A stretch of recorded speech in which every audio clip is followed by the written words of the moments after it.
demanding Azadi, demanding that we want to be heard. And this is what we want. And this is why we are here. No, you want Azadi or you want to be heard? Both at the same time. When people will sit on a table... What does Azadi mean? What does Azadi for a young person like you mean? Why don't you want to be a part of India's story? Well, this is a question that should be discussed. And there should be a platform that where we all will sit together and discuss. Aditya, let me put it to you. You know, you're a Kashmiri Pandit, and you know, as Syed is saying, why can't you consider him a part of the India story? Why, for example, does someone like you not go back to Kashmir? Who said I don't? They are like my brothers and sisters. They've always been my brothers and sisters. But unfortunately, it hasn't been stereotyped. I think secularism of the valley ended in 1990. The Kashmiri that you talked about in the question, it ended in 1990 with the exodus of 7 lakh Kashmiri Pandits. But Asma, is that true? Would the Kashmiri Pandit not be welcome back to Kashmir if you wanted to go there? I mean, I think it's really kind of a notion which has spread throughout the place that if a Kashmiri Pandit comes back, he will be harmed.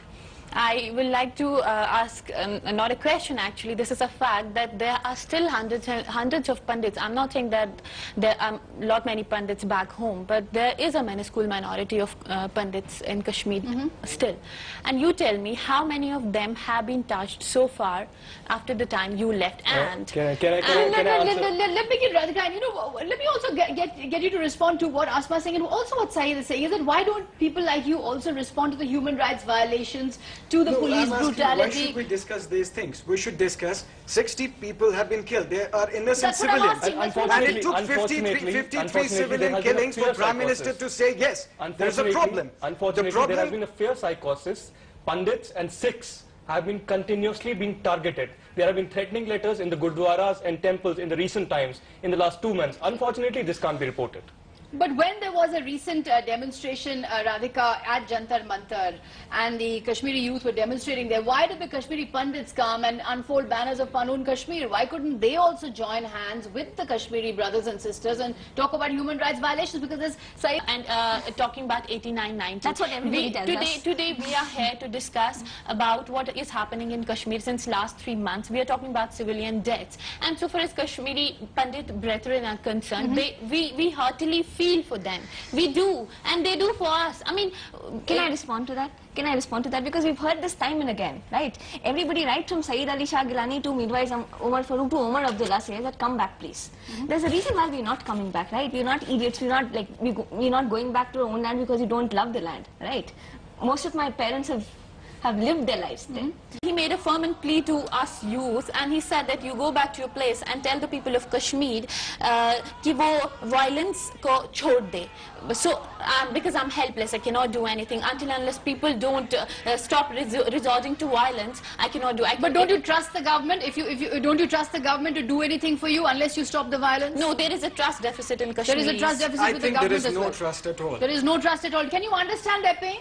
I can understand are you expecting them to be too generous even as they're hurting? I can very much understand their pain. We have the same blood, we have the same genes, but at the same time, just yesterday we saw Asya Andrabi being exposed in the media, how her own son has applied outside in a Malaysian university for a seat, but at the same time she has been hell-bent on telling the students that you should sacrifice your life, you should sacrifice your studies. This is clear double standards. I mean, your own media has exposed this. And we need to understand that, as I said before, that there are different stakeholders in the problem. So, when you population most of them of Kashmir do not want Azadi. They do not want autonomy. So, doesn't that mean that your demand for Azadi, your demand for autonomy, your demand for anti-India has to be a little bit tempered? Because this is a homeland not just of yours. This is their homeland too. And that's what we're asking. Whole plebiscite then. Whole plebiscite का तो बहुत बड़ा पंगा है, because they keep referring to the plebiscite. But is it you know, I mean, it started with Kashmiri Pandits. Let's not forget that there are Kashmiri Sikhs as well. Yes. There is a sizable section of Kashmiri Pandits that are staying there. Christians in Kashmir. Yes. Right. But you also have India with its economic success. Respect that sentiment. Due to have the sole prerogative of throwing stones and getting Azadi. I mean, it's sad. I mean, what do you expect from people when security personnel kill 9-year-old children? For last 21 years, 50,000 Kashmiri Pandits are living in camps. उनके लिए आवाज उठाते हैं क्या? At any point of time, we throw stones. But since 1990, 80,000 Kashmiri Muslims have died. I've said this to you before. Let's not make it quantitative because there's a big qualitative. Do you think you can build a unique Kashmiri identity of Kashmir, the Kashmir pride with your homeland brethren here? Definitely yes. I mean, it will be a pride for us to live in a multicultural and multi-religious place.